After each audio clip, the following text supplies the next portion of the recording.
Have you ever wondered how something so small can possess abilities so astonishing that even the largest animals in the ocean seem ordinary by comparison?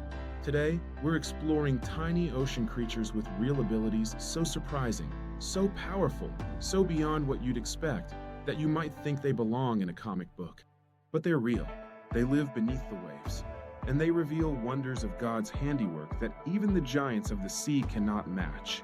Stay with me until the end, because one of these creatures has a superpower so advanced that scientists admit they still can't fully explain how it works at the microscopic level. Let's begin. The ocean is full of giants: whales, sharks, turtles, but some of its most extraordinary miracles are tiny, small creatures with abilities far beyond their size. In Scripture, God invites us to consider the small things: the ant, the sparrow, the lilies of the field. Why? Because smallness does not mean insignificance.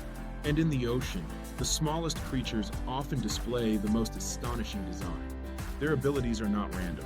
They are purposeful, complex, beautiful. They remind us that the same God who carved mountains also shaped microorganisms with precision. So let's meet 10 tiny ocean creatures with superpowers. The first creature moves through the sea with a body so clear it appears invisible. The glass squid. We've seen transparency before, but not quite like this. The glass squid uses its see-through body as a stealth system. Light passes through it. Shadows disappear. Predators searching for outlines find nothing. This is more than camouflage. It is near invisibility. Inside its body, only a few organs remain visible. It is as if God encased a brain and digestive system in a body of pure transparency.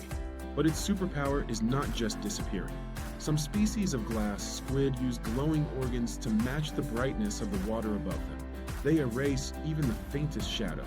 This is called counterillumination. Light from within cancels light from above. A design so clever that engineers study it to create better stealth technology. Yet the squid does this effortlessly, because God designed even the smallest creatures with abilities that point beyond themselves. But the next creature possesses a superpower so shocking that you might think it belongs in science fiction. The second creature is tiny, colorful, unassuming, yet capable of one of the fastest movements in all of nature. The pistol shrimp. This shrimp is small, sometimes only an inch long, but don't underestimate it. It possesses a claw with a built-in sonic weapon. When it snaps its claw shut, the water accelerates so quickly that it forms a collapsing bubble called a cavitation bubble. This bubble collapses with such force that it creates a shock wave loud enough to stun prey, sometimes even kill it. Here's the astonishing part. The collapsing bubble briefly reaches temperatures as hot as the surface of the sun, all from a creature smaller than your thumb. This is not chaos. This is not random evolution stumbling into accidental physics. This is supercharged engineering hidden inside a crustacean. When you see the pistol shrimp fire its sonic blast, you witness the kind of precision that leaves even experts speechless. And when Christians see it, we echo what Sproul often said: there are no maverick molecules. Even bubbles bursting underwater obey the Lord who made them. But the next creature has a superpower that uses light in a way that seems almost magical. The third creature drifts through the sea like a ribbon of shifting colors. The comb jelly. Unlike jellyfish, comb jellies use rows of tiny plates called cilia to move. When light hits these plates, the moving cilia scatter the light into shimmering rainbows. They glow like living prisms, but their superpower is even greater. Some comb jellies produce their own bioluminescence, lighting up the water with soft blue flashes. Light in the darkness, beauty in the deep. Their bioluminescence is used for communication, confusion, defense, distraction. It is one of the earliest known mechanisms of light production in living organisms. Yet it appears not crude or primitive, but elegant and refined. Comb jellies remind us that the ocean is filled with radiant hymns of light, songs of God's creativity shining in dark places. But the next creature may be small, but its intelligence and abilities seem far too advanced for its size. The fourth creature is famous for its beauty, its colors, its grace, but it is also famous for its precision targeting. The blue dragon sea slug. This tiny nudibranch drifts upside down near the ocean's surface. It feeds on venomous prey like the Portuguese man-o'-war. But here is its superpower. It steals the stinging cells from the tentacles of its prey and stores them in its own tissues. It becomes more venomous than the creature it feeds on, a tiny creature borrowing the weapons of something much larger. This ability is called kleptocnotism, and it is astonishing. The slug sorts the stinging cells, transports them safely, deploys them in concentrated patches on its own body. It weaponizes what it consumes. Yet this does not make the blue dragon a symbol of aggression. It is a symbol of precision, of God's intricate design, even in creatures small enough to rest in your hand. Now get ready, because the next creature has a superpower that seems almost impossible. The fifth creature is nearly microscopic, a tiny armored swimmer built like a living shield. The water bear, also known as the tardigrade. Tardigrades are tiny, 8 legs, soft, rounded body, barely visible without magnification. But their superpowers are legendary. They can survive extreme heat, intense cold, crushing pressure, deep sea conditions, almost complete dehydration, even radiation levels that would destroy most life. They survive in the vacuum of space. Yes, space. When dehydrated, tardigrades enter a state called cryptobiosis. Their metabolism nearly stops. They curl up, they dry out, and they can remain in that state for years. Then, when water returns, they revive as if waking from sleep. Scientists study them to understand resilience on a level that defies expectation. Christians look at them and see an object lesson in what Scripture often teaches, that strength does not require size, that the Lord uses small and weak things to confound the strong. But now we move to a creature whose superpower is pure speed. The sixth creature is tiny, slender, and built for ambush. The copepod. Don't let its small size fool you. The copepod is one of the fastest animals on Earth relative to its body length. When it senses danger, it can launch itself with explosive acceleration. If a human could move at a copepod's relative speed, we would launch across a football field in the blink of an eye. Their superpower is rapid escape, a survival system so efficient that predators often miss them entirely. Copepods help form the foundation of marine food webs. Their speed keeps them alive long enough to feed the ocean's ecosystem. They are tiny threads holding the fabric of the sea together. Their existence reminds us of something John Calvin once wrote, that God governs all creatures according to his will. Even the darting movements of microscopic swimmers testify to his sustaining hand. But the next creature uses its superpower not to flee, but to illuminate.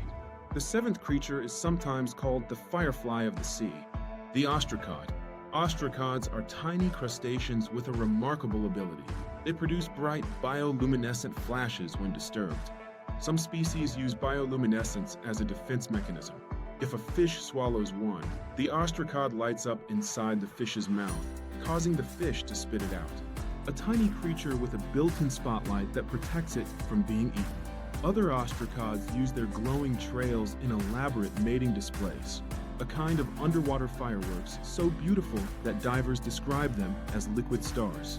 Their superpower is controlled light production. Not random, not chaotic, specific, purposeful. They remind us that even the smallest things can carry breathtaking beauty, and that God's creativity extends down to the smallest spark in the darkest water. But the next creature has a superpower even stranger. The eighth creature floats like a jelly, but it isn't a jellyfish. It swims like a worm, but it isn't a worm.